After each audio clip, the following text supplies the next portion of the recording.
Sejam bem-vindos a mais um episódio do podcast Além dos Números. Hoje é um prazer enorme, recebo minha amiga, minha sócia, minha parceira em algo que a gente vai lançar, Andréa Brandão. Seja bem-vinda, Andréa. Muito prazer, meu amigo, de estar aqui com você. É um prazer enorme estar aqui na sua companhia. A gente vai conversar muita coisa boa, eu quero conhecer um pouco mais de você. A gente fez uma viagem recentemente para Nova York e foi muito bacana, porque você conhecia tudo, me ajudou em tudo, resolveu todos os meus problemas lá. Você é uma pessoa que ama viajar? Amo viajar, amo. Minha primeira saída do Brasil foi para Nova York, coincidentemente, e eu me apaixonei por Nova York, mas eu gosto muito de viajar para outros lugares também. Eu gosto de cidade, muito de cidade. Você gosta de conhecer lugares novos? Gosto de conhecer, mas eu gosto muito. Gosto de coisinhas pitorescas, mas eu amo cidade. Que viagem você...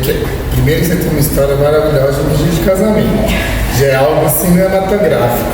Mas qual viagem que você fala, essa foi uau? Eu acho que... Eu tenho vários lugares, mas eu acho que quando eu fiz recente 2022, que a gente fez Provence e fomos para... Começamos em Barcelona, fomos até a Provence e depois terminamos em Paris. Essa foi fantástica, com vários perrengues. Conta um pouquinho como foi o seu pedido de casamento, porque eu acho que é surreal e é aquela coisa de filme romântico de Hollywood, né? Não, ele se superou, né? Vou fazer agora, esse ano, 20 anos que estamos juntos, né? 19 que ele me pediu em casamento, 18 que ele me pediu em casamento. Nós fomos fazer uma viagem em São Paulo, Nova York, foi a primeira vez que eu fui para fora. Nova York, Paris, e aí em Paris, no restaurante, ele me pediu em casamento. Nossa, aliás, ele acertou a aliança direitinho. Me surpreendeu. E depois a gente foi para Roma. Eu sou muito católica e de repente a gente em Roma, ele no Vaticano, após a missa, domingo, do Bento XVI, ele ajoelhou e pediu casamento de novo. Meu Deus. Onde as nossas alianças foram benzidas pelo Papa. Ó. Olha que bênção, né? E fica pra história isso, né? Fica pra história. Tirou foto? Ou foi uma coisa que ficou na memória mesmo? Eu acho que a gente tirou foto, mas assim, foi em 2006.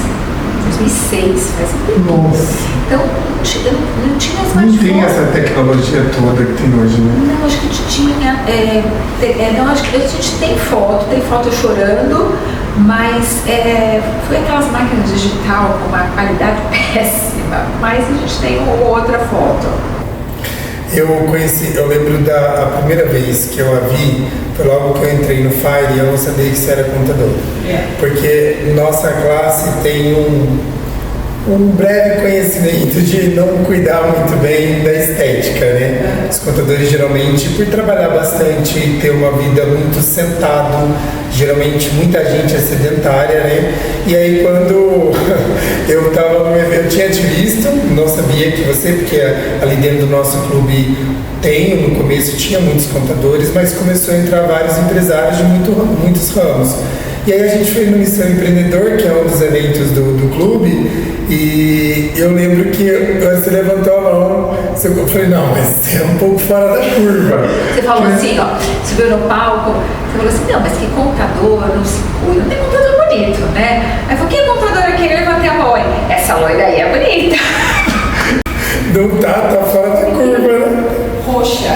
Não, mas é que você estava muito elegante no dia, como se na verdade você sempre está elegante, mas naquele dia em questão você realmente estava com muita autoridade. Por que você entrou na contabilidade? O que te levou a entrar na contabilidade? Acho que me jogaram na contabilidade, né? Eu fiz colégio público, né? Eu tenho 2 irmãos, sou a caçula de 2 irmãos, e aí como 2 irmãos descobriram que tinha um colégio com um curso técnico de contabilidade que era muito bom, que tinha um professor muito bom, muito top na região de Guarulhos. Eu estudei em Guarulhos, né? Já morei em vários lugares, mas na época da adolescência eu morei em Guarulhos e os meus irmãos foram fazer, né? E meio que assim, a gente fez, você vai fazer também. E eu, tá bom, entrei. Eles estavam no terceiro colegial e eu entrei no primeiro. E vamos fazer a contabilidade e foi aí que começou. É o tecnólogo, na época? Era técnico contabilidade.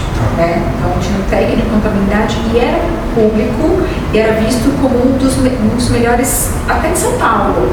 Né?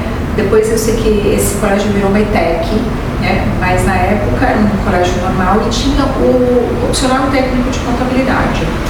E foi muito legal, eu me apaixonei por matemática financeira, né? Coisa de doido. Eu e os meus irmãos, né? Principalmente o meu irmão do meio, então nós somos 3 contadores, né? Não sou eu contadora. E o meu irmão do meio falou, não, você vai fazer. E eu pedi ajuda para ele, o que é débito, crédito? Não, estuda aí que você vai conseguir. Estudei. Né? E em algum momento, eu fazendo prova, e ele falava assim, eu fiz essa prova. Eu já sei dessa área, me ensina. Ele falou, não, eu aprendi, você tem que aprender. E eu não tive mamata não, né? Eu tive que realmente me esforçar e aprender. E eu amei contabilidade. Depois eu passei para fazer faculdade, né? Para fazer bacharel de contabilidade. Só que eu teve uma lacuna que minha avó faleceu e eu fui para Minas e eu fiquei cuidando do meu avô. Fiquei 2 anos parada. E aí quando eu voltei, passei na faculdade e aí fui fazer bacharel de contabilidade. Vamos voltar a esse parênteses, porque eu lembro quando a gente estava entrando na imigração nos Estados Unidos, era uma fila gigantesca para a gente entrar e você resolveu falar dessa história, que eu achei muito bonito da sua parte, parar um pouquinho sua vida e ficar um tempo com o seu avô. E acho que foi uma experiência muito marcante e muito bacana para você, né? Foi muito única, né? O meu avô, pai da minha mãe, eu tinha terminado, né, o colégio e a minha avó faleceu, eu fui pro enterro da minha avó e voltei. E aí eu falei, não, vou ficar aqui, né? Eu tinha terminado o técnico de contabilidade, meu avô, 88 anos, nasceu na cidade e me foi procurar emprego, né? E dito e feito, eu fui trabalhar num supermercado, onde eu fazia toda a parte de estoque, mas estoque composição de valores, né, precificação. Então, o que era o custo, o que tinha de estoque, então eu fazia compras, fazia fechamento de caixa e eu enviava as coisas para a contabilidade. E aí eu fiquei quase 2 anos trabalhando com isso. E cuidando do meu avô. Então eu fazia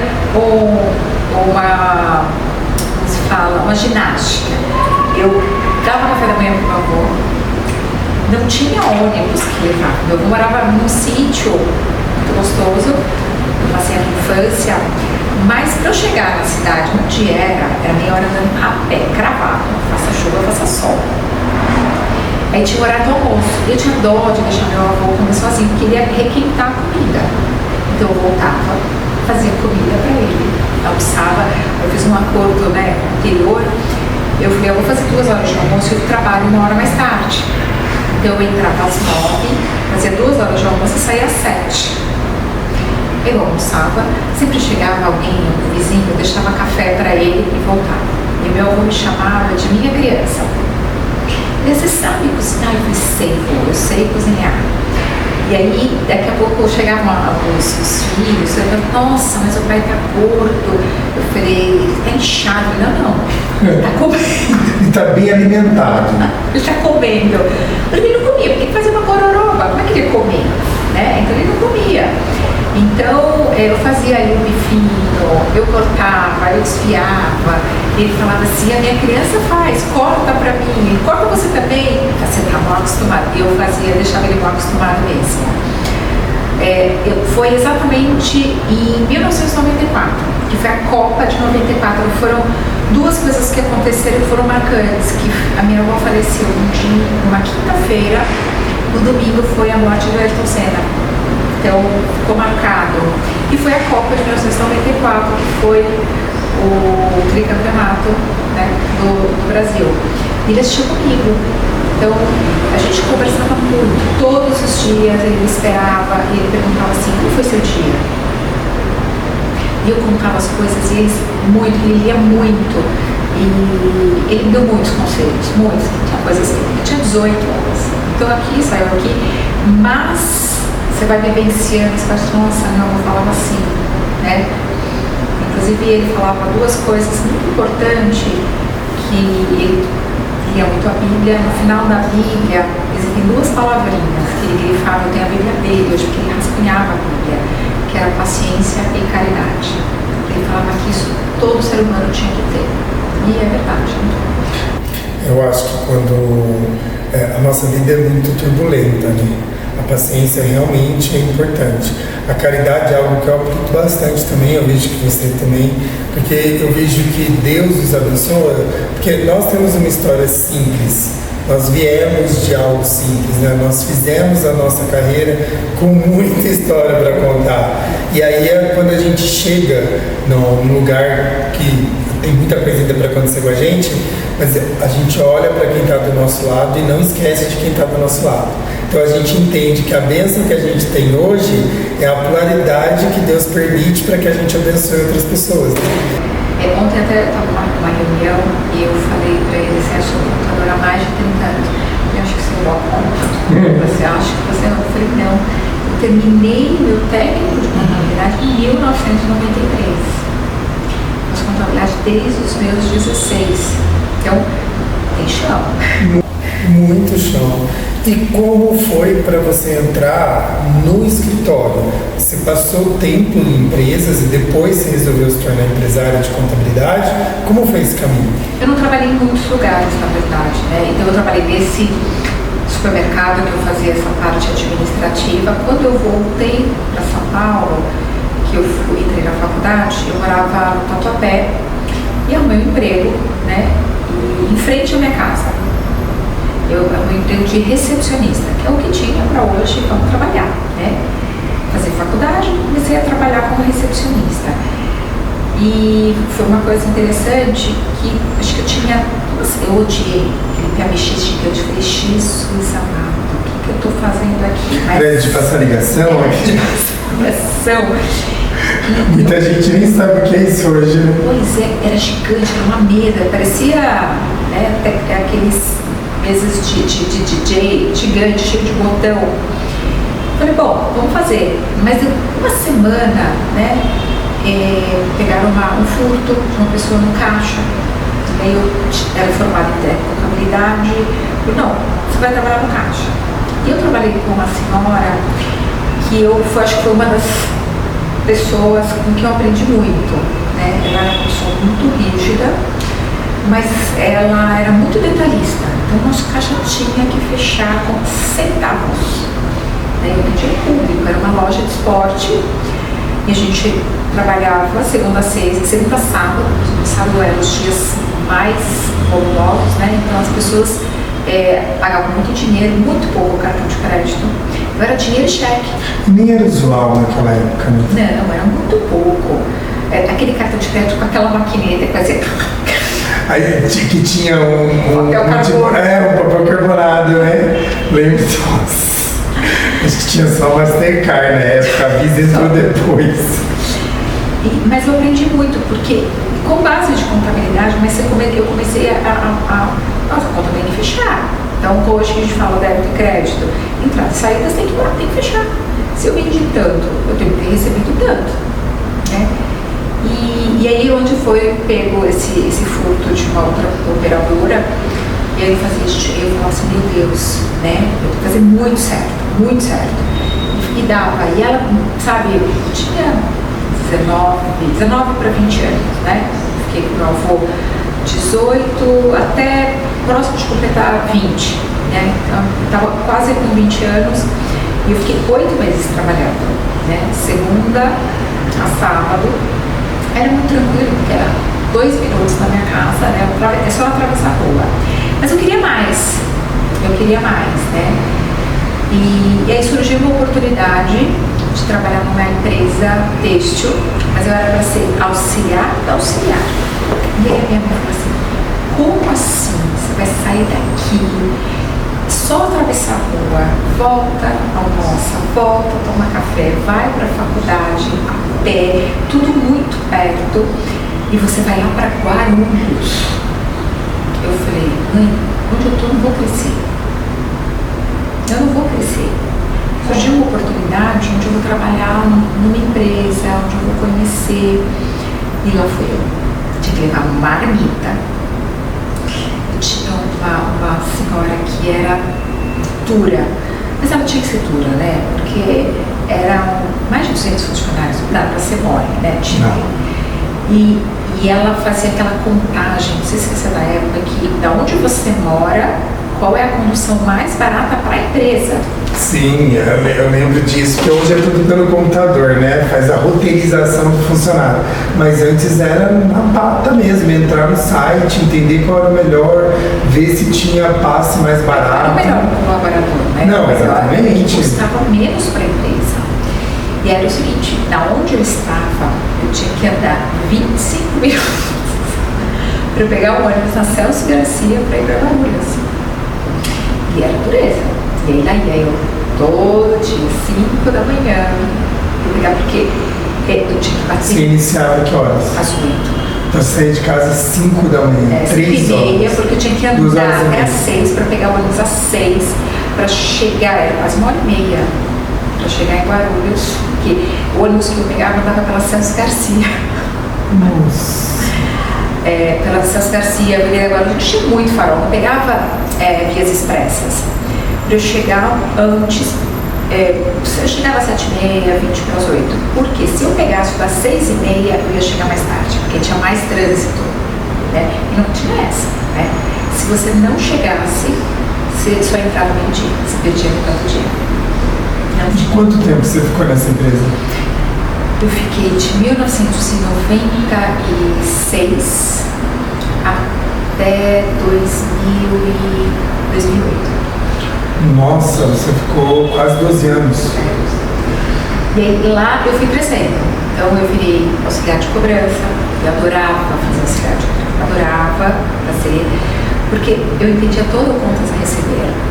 Adorava, eu sou faladeira, adorava falar. Relacionamento com o banco, às vezes tinha que cortar, mas eu ligava para os bancos, não saía aqueles extratos no fax francesinha para conferir os pagamentos. E aí os atendentes sempre me atendiam, eu falava, eu preciso, se não sou uma mulher morta, eu sempre conseguia. Tinha que fazer os borderos de duplicata para poder ter o crédito, para poder pagar as contas. Então a cobrança era muito importante. E tinha o fechamento. Então, acho que esse negócio de contabilidade, né? Tem que ter o fechamento. E tinha que bater. E lá tinha um contador, um senhor, que aprendi muito com ele também, que tinha que ser muito sério. Só que ele jogava o papel uma vez e fazia assim, está errado. Ele não dizia. E não explicava. Não explicava. E eu comecei a observar, bom, eu tinha vivido com meu avô, né? E acho que isso foi uma experiência que o meu avô também não me ensinava. Mas se eu perguntasse, ele me ensinava. Então eu chegava e falava, seu João, se eu debitar essa conta, ele tinha nada a ver. Não sabia nem onde estava pregado o meu nariz. Entendeu? Não sabia. Eu tinha mais ou menos noção que eu tinha que dar baixa lá na contabilidade, lá nos razonetes. Eu sabia que se o cliente pagou, tinha que ser crédito, né? Eu falava assim, para que conta que eu lanço? Eu banco, mas qual banco? Né? Eu lanço nesse, mas eu já chegava, é nesse? Não. Aí ele ficava, não, minha querida, não é assim, você lança nesse. Aí ele explicava. E aí eu entendi que se eu chegasse dizendo algo que eu busquei, ele me corrigia ou ele me dizia que estava certo, né? E isso é interessante porque ele sempre falava assim, eu estou aqui, eu não vou te ensinar, mas se você vir, eu vou ensinar. Mas isso muito tempo depois. E até que a empresa passou por umas dificuldades, a gente teve que se virar e aprender outras coisas, né? E eu era muito rápida. Então eu terminava, eu sentava na mesa do meu chefe e falava assim, eu não tenho o que fazer. Ele, você não tem o que fazer? Eu falei, não. Ele, como assim você não tem o que fazer? Eu falei, não tem, me dá serviço. Ele, então faz isso. Aí eu fazia. E agora faz isso. Aí eu fazia. E eu fui aprendendo, porque eu tenho essa curiosidade, eu queria aprender. Eu acabei aprendendo o faturamento. Eu fui trabalhar na cobrança. Eu já trabalhava na cobrança. Fui trabalhar em compras. Eu fui aprendi a fazer nota. Até que eu cheguei na contabilidade. E foi até uma situação, né, questão da empresa passando por dificuldades, tirou uma contadora e a empresa me deu a oportunidade de assinar o balanço. Morri de medo. Como é que assina o balanço? Mas eu tinha o seu João, que ele não tinha diploma, sabia tudo. Ah, ele era o responsável, mas não o que assinava. Que assinava. E eu fiquei com segurança, porque ele sabia tudo. E me ensinava e brigava com todos os departamentos, entendeu? Então, e ali a gente ficou juntos por uns 5 anos, eu com ele, aí no senhorzinho. E aí, infelizmente, dispensaram ele, por questão também econômica da empresa. E eu ainda fiquei ali por acho que mais aí um tempinho. E quando eu dei o meu start para sair, foi porque alguns sócios me pediram para abrir empresa dos filhos. Abrir uma empresa de publicidade. Era um grupo, né? Então, abrir empresa era tranquilo, mas eu não sabia o que era escritório de contabilidade. Então, abri uma empresa aqui, uma empresa ali. E aí a gente fez uma proposta para a empresa me demitir e eu continuar trabalhando, mas ele como prestadora de serviço. E eu paguei minha rescisão. Eu paguei minha multa de fundo de garantia. Eles me pagaram mil valores e eles começaram a me pagar como prestador de serviço. E aí eu tive uma outra pessoa que muito me ajudou, que foi um dos sócios, que ele falou pra mim assim, o que você precisa? Eu falei, contador. Porque era muito caro. Estamos falando em 2004, 2005. Não, é muito caro. 2004. Nossa, uma máquina, sei lá, custava muito caro. Não só lembro que nessa época o preço de uma televisão que hoje está 2, 3 mil reais era 40 mil reais, era uma coisa absurda. E um computador, um processador bom, Windows, tudo, era muito caro. E ele me deu esse computador, né? E eu faço imposto de renda para a família dele até hoje, e eu não compro. Nunca esqueceu disso. Acho que tem duas coisas bastante interessantes aí que você traz. Primeiro, a questão da honra, né? A gente sempre lembrar daqueles que nos ajudaram, porque você lá com a experiência, vivendo com o seu pai, que não deixou de ser um processo, ele te ensinou algo que fez a diferença para você. Então você entendia que ele também não te mostrava, mas se você perguntava, ele estava ali com você.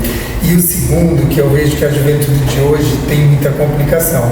Nós hoje que contratamos pessoas, a gente sempre tem essa dificuldade. A juventude entra, ela já quer primeiro estar num posto de ser chefia ou governança, não aceita não estar no celular, eles não aceitam viver o processo.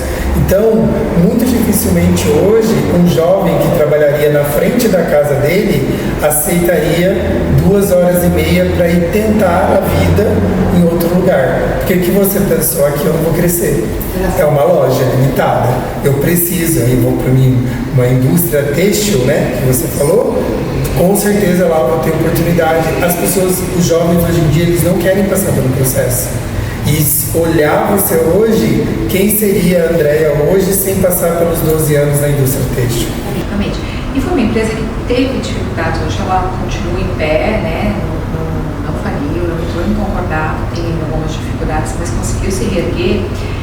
E eu também tive a oportunidade, eu também sou grata aos sócios, né? Não só esse sócio que me ajudou, como os outros, porque até por uma questão de redução de custo, saía alguma normativa, eu atendia todos os advogados depois me odiavam, porque eu não contratava nada, eu era só para sugar.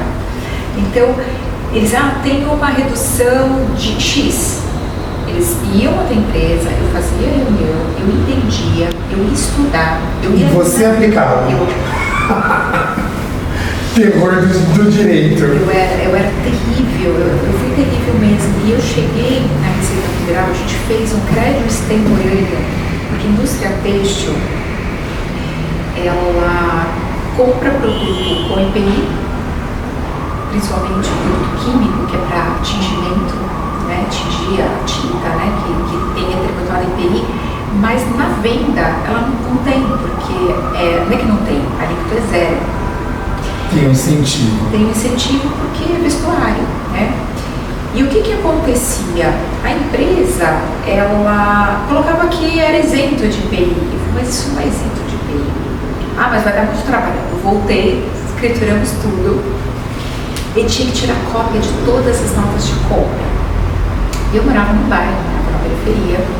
E tinha a filha, a irmã de um amigo nosso, subindo de carro, né? Eu já tinha um carro. Que eu comprei, 0, bati em todos os ladinhos. Mas não foi carro velho. Parcelado em milhões. Marmitinha. Exatamente. E aí eu vi ela na rua, eu falei, o que você tá fazendo? Ela falou assim, nada. Eu falei, então vamos trabalhar 3 meses? Ela falou, vamos trabalhar 3 meses. Para tirar cópia de todas as notas de compra. E a gente escriturou tudo. A gente conseguiu na época isso em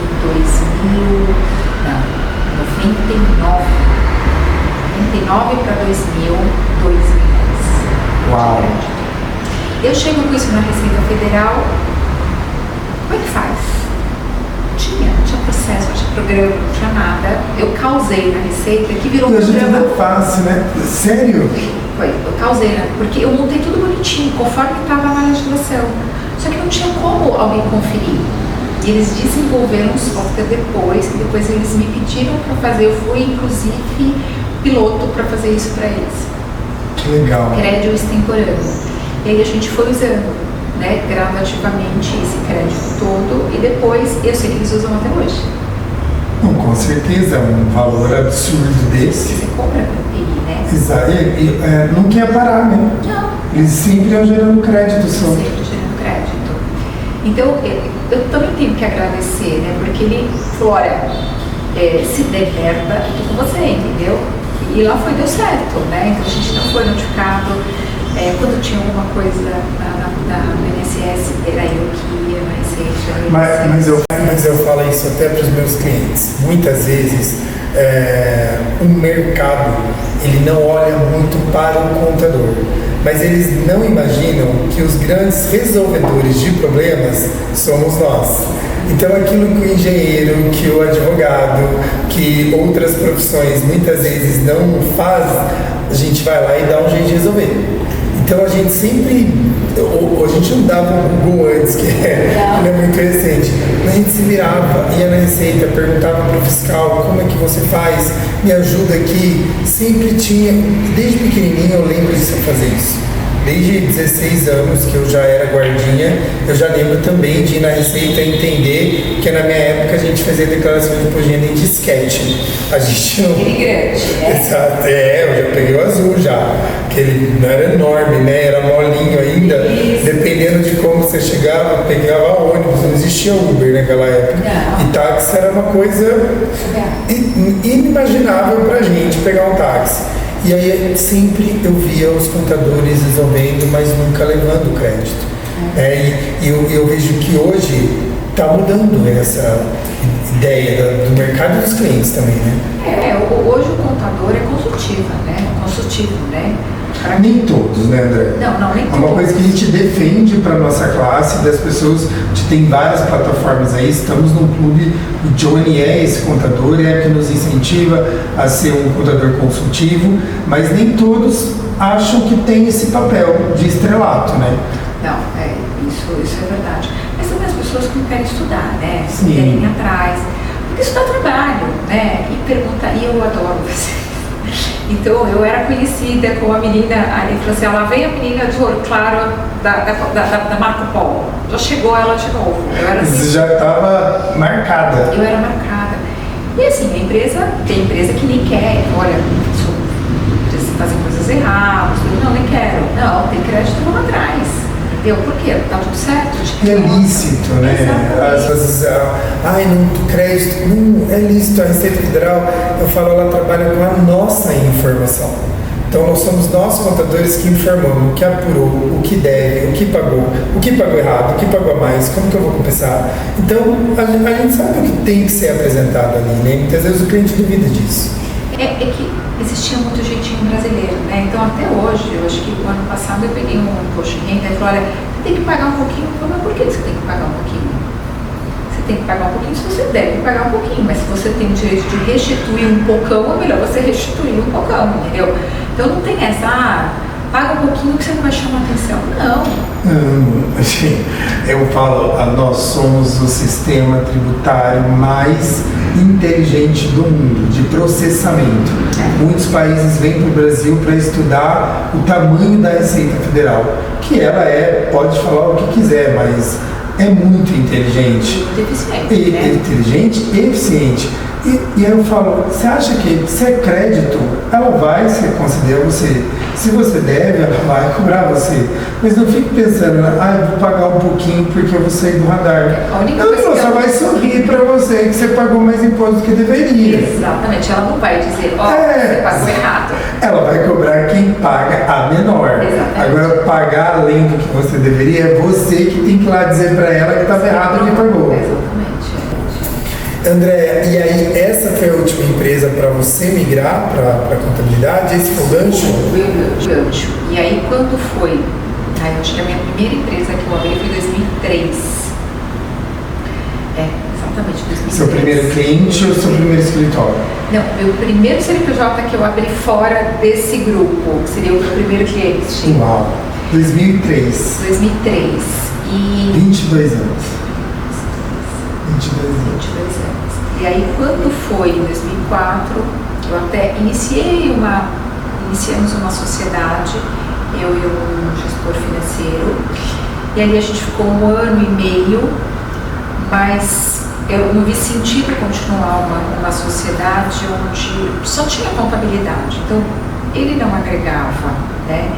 Então aí a gente desfez e eu parti sozinha para continuar com a contabilidade na garagem da casa da minha mãe, com uma funcionária. E aquele advogado, por que eu comprei do advogado que eu era pentelha com eles? Porque eu mantive contato. Com eles. Por quê? O meu chefe, eles não tinham condições de pagar, mas eu conhecia outras empresas que tinham condições e eu indiquei. Então eu indiquei para algumas empresas que fecharam com eles, né? Falei, olha, aqui não vai fechar, sou eu que vou fazer, mas vai nessa empresa, essa empresa é o mesmo ramo e eles vão precisar. Eu indiquei vários clientes para eles. E um dia eles falaram para mim assim, André, a gente precisa de uma contadora para fazer um trabalho em Santos, você topa? Eu falei, topo. Eu já continuava nessa empresa, porém isso em 2004. Eu trabalhava na garagem da minha casa, da minha mãe, continuava prestando serviço para essa empresa, mas eu não ia todos os dias mais, então eu ia 3 vezes por semana. Eu tinha uma equipe, eles faziam todas as coisas e eu ia 3 vezes por semana. E fui lá passando isso para fazer. No meio do caminho, ele fala, eu morei em Pinheiros. Eu falei, eu estudei em Pinheiros. Eu estudei em tal colégio. Eu falei, eu também estudei em tal colégio. Eu tinha essa professora também. Descobri que ele era da sala do meu irmão e ele conhecia meu irmão. Aquele advogado que queria me estrangular. Mas que eu arrumei trabalho para ele e hoje a gente é amigo até hoje. Que legal. E aí eu comecei fazendo. E foram eles também que me deram outros clientes, né? Então, de ser pentelha com eles, mas ao mesmo tempo parceira, porque eu falei, olha, eu não vou prosseguir essa proposta, porque eles não vão fechar, entendeu? Mas eu consegui clientes para eles, a gente acabou fazendo uma parceria. E eles me indicaram mais uns 3, 4 clientes grandes, que me deu uma liberdade financeira, né? E eram todos para São Paulo, que quando eu casei em 2008, eu saí da empresa. Você tomou a decisão de fazer a virada de chave definitivamente? Então, eu continuei no escritório da minha mãe, na minha casa, mas eu parei de prestar serviço para essa empresa, porque eles precisavam... consumia muito tempo também, né? E às vezes deveria também ser de dedicação, né? Exatamente. E era uma empresa que precisava de uma pessoa ali por mais tempo. Porque era uma indústria, envolviam muitas coisas, né? Envolviam muitas tomadas de decisão que precisava de um contador para fazer uma compra de produto, para poder fazer esses créditos, para fazer em várias situações. E uma vez estando lá, também não tinha condição de me dar um reajuste que compensasse, mas ao mesmo tempo consegui mais clientes. Eu comecei numa transição em janeiro, fui até julho. 6, 7 meses. 7 meses. Eu deixei tudo impacto. E sempre Contabilidade Brandão. Já veio o seu sobrenome e você começou com que nome? Ela chamava Em Foco. Nome não muito bonito, né? Não orna com você esse nome. Não. Em 2008 eu casei com o Rodrigo Brandão. Uau! Uau! Gente, lembrando, tem um podcast dele aqui, um homem incrível, um médico inacreditável, tá fazendo história, fez muita história na medicina, hoje tá no ramo da educação, tá uma potência aí, a CEO dele é ela, vocês vão ver ele falar no vídeo dele, a minha CEO, André Brandão, CEO dele, um homem incrível, né, André? Sou suspeita. E, então, quando eu casei com ele, né, meu nome é André Brandão e André Regina Ribeiro Brandão, né, que fica tão comprido, acaba falando o primeiro e o último. Mas como diz minha filha, eu sou Júlia Ribeiro Brandão. Ela fala. Em 2008, eu abri o escritório Brandão e aí eu comecei... Junto no ano que você casou, você decidiu mudar de nome. Mudar. E aí eu abri Contábil Brandão aqui em Higienópolis, e aí a gente fez o consultório dele e a contabilidade. Aí que nasce a questão que hoje você é praticamente inchada para o ramo da medicina, certo? Sim, hoje eu falo 98%. 98% da sua carteira médicos. 98% da carteira médico. Então, em 2008 eu já fazia algumas coisas, né? Então, revisar a empresa dele, tudo errado, né? Porque ele recebia na física, pagava mais imposto. E julho de 2008 foi quando eu abri o escritório do Contábil Brandão, que é o CNPJ que eu utilizo até hoje. E fui com isso, alguns colegas, abre uma empresa para mim, como é que eu faço assim? Como é que eu posso reduzir imposto? O que dá para fazer? As pessoas fazem milagre. Eu falei, não faço milagre, eu faço o que está na lei. Faço correto. Eu faço o correto. É que o correto, para alguns colegas, dá trabalho. E dá trabalho mesmo, a contabilidade dá trabalho. Sempre deu. Então, qual é a dúvida? Vamos fazer o cliente pagar menos e ficar feliz. Eu acho que esse é o foco, né? E aí virou Contábil Brandão. E quando eu comecei, eu ainda estava com essas indústrias, então eu tinha médicos, eu tinha indústria e eu tenho uma funcionária que está comigo até hoje, que é a Kelly. Ela saiu, foi ter filho, tudo voltou, depois ela saiu de novo no meio da pandemia e está aqui comigo até hoje, novamente. E foi quando eu comecei a deixando, né? Então essa indústria também precisava de manutenção, então eu deixei e fui investindo em ter mais médico e hoje estou 98% inchada só na área da saúde. É importante você trazer isso, da questão do nicho. Eu não sou nichado. E às vezes essa autoridade sua, porque, por exemplo, semana passada mesmo eu fui participar de uma reunião, eu tenho alguns médicos na carteira, médico, dentista, pessoal da área da saúde, mas às vezes por não ser nichado, o mercado não entende que você conhece daquele mercado. E aí eu vou para a reunião, tive a oportunidade, a pessoa viu o Instagram, já conheci um pouco do meu trabalho da minha pessoa, fui conversar. Aí você vai fazendo exatamente isso que você colocou, aí você começa a fazer algumas perguntas e o escritório no qual ele está hoje é um escritório nichado de médico. Eles também não têm na carteira outra atividade a não ser medicina. Aí eu fiz, você vai perguntando, porque nós contadores sabemos o caminho, né, do que é certo. E aí você perguntando isso. Uma continha básica ali, eu falei assim, sabe quanto dinheiro você já perdeu? Só nesse ano. Ele ficou assim, Rodrigo, eu não acredito. Eu falei, então, porque aí o que você percebe? O escritório acaba optando pelo caminho mais fácil, não pelo caminho do trabalho que gera economia, porque eu falo assim, às vezes, se a gente consegue uma redução mensal para o médico de R$4.000, nós não estamos falando de R$4.000. Nós estamos falando de R$48.000 por ano. Então, e a gente sabe que dentro da medicina tem muita coisa para melhorar. E você tem uma especificação técnica, e eu acho que isso é muito importante. Talvez tenha muito a ver com a virada que você deu, mas eu participei com você ali em Nova York quando você precisou fazer uma apresentação para um grupo de médicos, e você é conhecedora nata. Eu falo assim que você... Porque eu estudei bastante do A a Z, e é difícil a gente encontrar outros pares que se aprofundam naquela área. E você deu um show na sua apresentação sobre contabilidade médica. De onde veio tudo isso? Você foi estudar realmente? Eu vivencio isso, né? 24 horas. Não, o que acontece?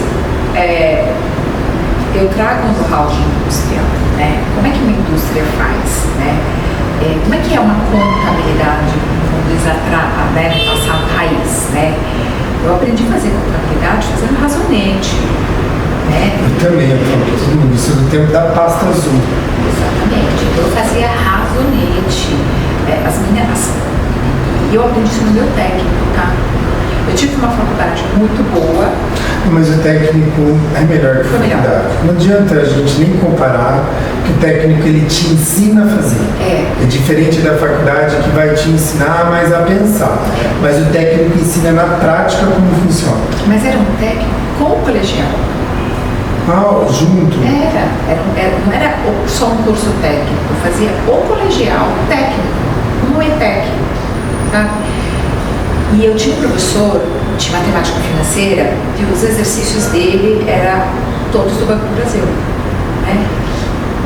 E tinha as respostas atrás, e eu assistindo televisão, era diversão. Passava a tarde, né?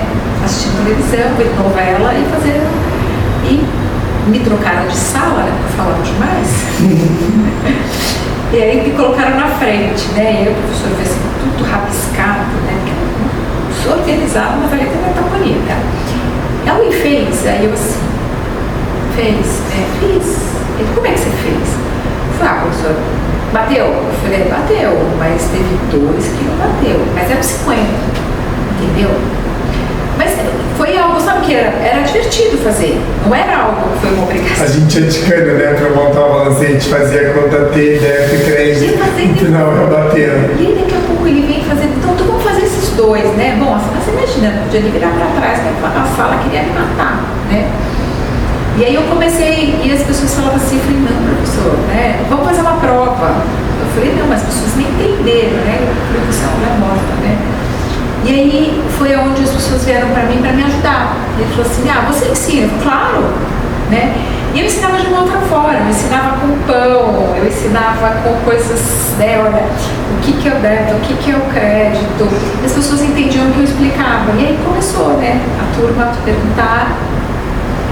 Então eu fazia na unha, então tinha que bater. Então veja que eu fechava caixa do supermercado, depois eu trabalhei com caixa de uma empresa, depois eu trabalhei na cobrança, que eu tinha que fechar o dia da cobrança, bater aquele fechamento. Então, para mim, isso tem que fechar. O cliente pagou, tem que estar lá, e aí você tem que bater com a nota, tudo. Então, e é o que eu tenho pregado muito nas clínicas, né? A secretária tem que fechar, fazer o seu fechamento diário, entendeu? O que entrou tem que estar lá.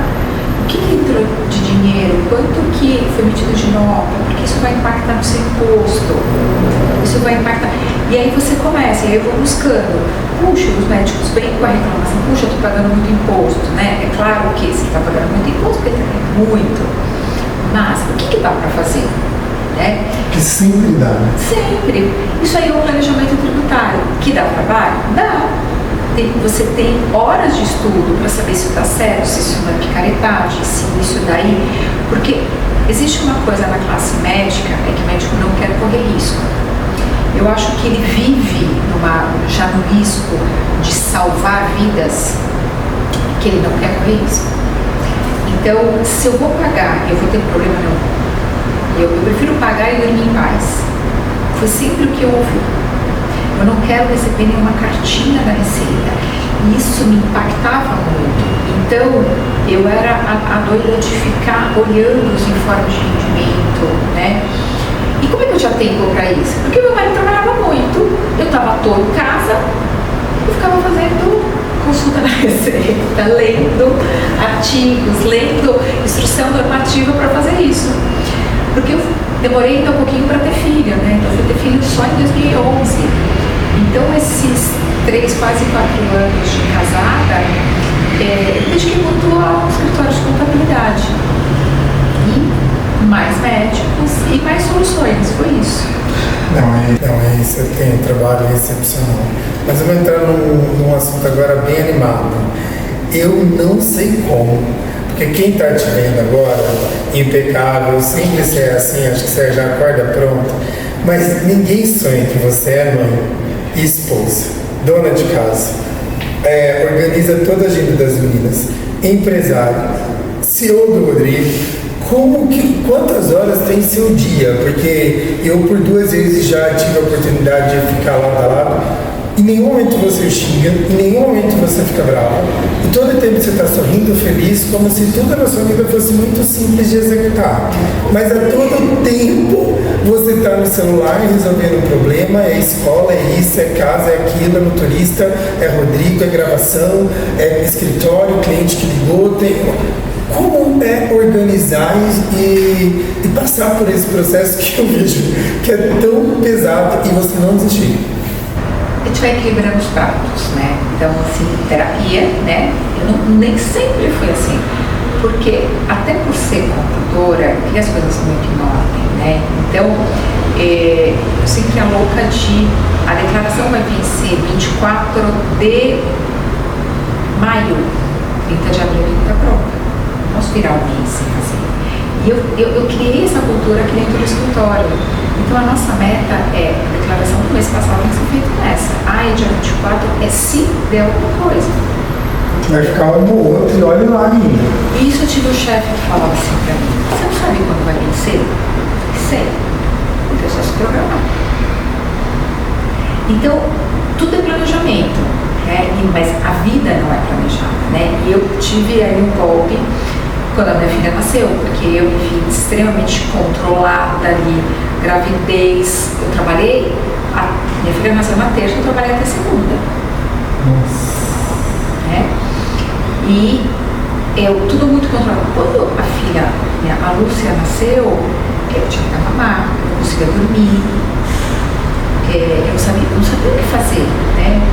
E eu chorava, porque o meu ginecologista ele falava assim: não tem manual, né? Eu falei, né? Não tem manual pra eu ler. E aí, o que eu faço?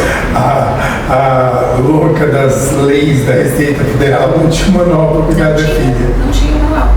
Ele falou: segue o seu instinto, né? E muitas vezes eu fui até dura com as minhas filhas, entendeu? E como até 2016, né? Porque aí em 2016 eu tive uma outra, né? Aviso de Deus, né? Falou assim: calma, que a vida não é assim, você vai ter que esperar, tem coisas que você vai fazer, tem coisas que você não vai fazer. Foi quando eu descobri que eu tive câncer. Eu tive câncer e eu tinha 2 filhas, uma com 2 anos e uma com 4 para 5. E aí eu, vai ter que resolver. Até que um amigo meu, um oncologista, falou assim: ó, inventa outra coisa para morrer, porque dessa desculpa não vai ter. Eu falei, então, vida que segue, né? Então, eu fazia químio, eu fiz 16 químio e 33 rádio, em uma cirurgia. E o que mais me motivou foi minha filha menor, que ela é muito escolada, e ela chegou para almoçar com pós-químio, e eu de pijama. Mamãe, que coisa feia, você de pijama na hora do almoço. Eu falei, nunca mais ela me viu de pijama.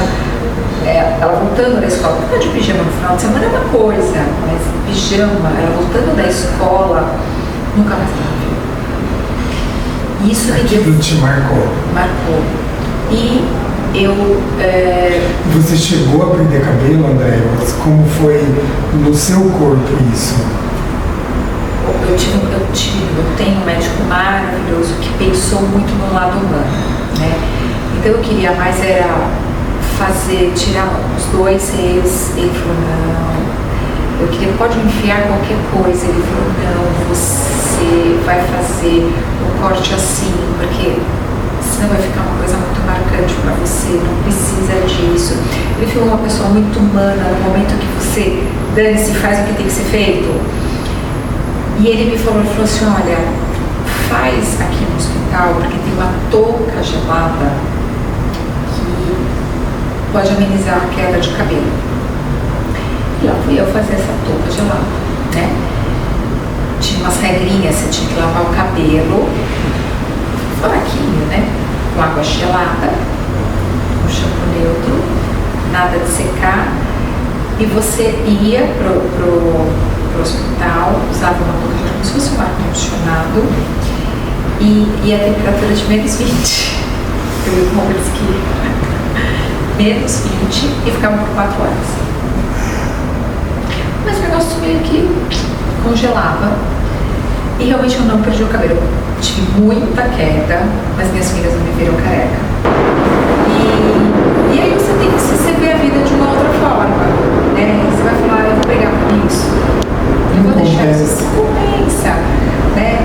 E claro que tinham algumas situações que eu converso até com a minha filha mais velha, a Lúcia, que as medicações, você não estava no seu estado perfeito. Mas quando terminou tudo isso, a químio, eu continuei tomando remédio anti-hormônio, que o humor era uma merda. Então, toda vez que eu chegava no consultório, o médico falava pra mim assim, Rodrigo, eu tô vivo. Ele não perguntava sem nenhum arranhão, nada, eu tava bem, tá tudo ótimo. Ele perguntava assim, tá tudo bem? Eu falei, tá tudo ótimo. Né? Tá sentindo uma coisa? Eu falei, nada. Né? Inclusive eu parecia na Globo. Cuidado, isso foi um programa, né? Não, a Mariana foi na minha casa, eu parecia no Bem-Estar. Tava no Bem-Estar. E fui desmentida na Cara Dura ao vivo, Rede Nacional. Que eu falo, foi difícil tudo isso, né? E aí o meu médico falou assim, é mentira, porque ela nunca entrou de cara feia no meu consultório. Nunca, e é verdade, eu nunca entrei. Eu olhava pra ele e eu ria, eu sorria, porque ele foi nessa emoção, né? Então eu via, não tinha, né? Por que estar triste se eu estava sendo curada, né? O processo não era fácil, mas tinha que ser. E eu tive uma companheira de quarto, a gente fazia químio. Ela tinha 84 anos, Dona Irene, de Cuiabá. E a gente conversava, né, muito. E ela era muito pescadora, e ela falava assim, que amava cerveja. Toda hora de Cuiabá, muito quente. Ela olhava pra mim e falava assim, menina, essa touca gelada ia bem uma cervejinha, não ia? O que você acha da gente contrabandear? E eu dava muita risada, né? E ela, ao mesmo tempo, sempre com alto astral. Eu falei, doía a cabeça. Ela falou, tá doendo? Eu falava, a senhora tá sentindo dor? Não. Eu falei, mas se ela tinha 83 anos e não tava sentindo dor, por que eu ia falar que você também não tava? Mas tava. Doía a cabeça de uma tal maneira que depois eu dormia e congelava, né? Mas ela foi um porto seguro e ela foi uma pessoa que, hoje ela vai estar mais com a gente, mas eu sou muito grata a ela, que ela me incentivou muito. E ela me dizia uma coisa, eu já tenho minha vida, né? Ela falava, eu fui mascate, você tem que criar suas filhas, força aí, força que vai dar certo. E foi uma grande lição. Uma grande lição. Andréia, o que, pra gente já seguindo pro final, não, a gente fica aqui, que é tão bom conversar com você, o que vem, porque assim, acho que você é uma profissional ímpar, uma pessoa que eu falo que dá gosto de compartilhar a profissão e vida, então a gente sempre que está junto, a gente conversa muito sobre diversas coisas, né? Graças a Deus você tem uma família muito concreta e amada, dá para ver o Rodrigo, quanto ama você, quanto você ama o Rodrigo, nem vamos falar das meninas, né? Senão os dois eles já encheu de lágrimas, daqui a pouco já chora também, mas o que o mundo empresarial espera de você ainda? Rodrigo, eu acho não, tenho certeza que ainda tenho muito a contribuir. Estou saindo aos poucos, né, sim, já do operacional, mas eu gosto muito de ajudar as pessoas, resolver problemas. E eu consigo, eu sempre tive que me virar nos 30, né?